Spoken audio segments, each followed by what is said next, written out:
There is a term here, it's called complex substituents. I want to share it with you and see what is the definition of complex substituents. What are the complex substituents? You remember we had alkyl groups earlier on? Sometimes these alkyl groups are complicated. It has too many carbon atoms, lots of them. So it is going to be a little bit hard to name them. But anyways, it's one part of the organic chemistry and we need to know that.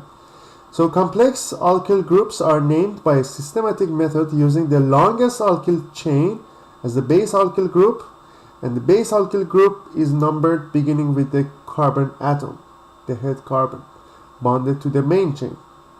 The substituents on the base alkyl group are listed with appropriate numbers, and parentheses are used to set off the name of the complex alkyl group.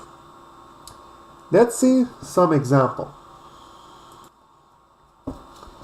For example, the left part of the left alkyl group is this one. We need to start numbering from the one carbon that is connected to the main branch. So we start from here, and the longest chain from here will be 1, 2, 3, or 1, 2, 3. Doesn't make a difference. So it will be one branch here, and we have one branch here, and we need to start from ethyl. So it's going to be 1 ethyl, 2 methyl, propyl. So that's the group, that's the name of the group. On the right hand side we have this branch here, and we need to start from the first one, which is connected to the main one.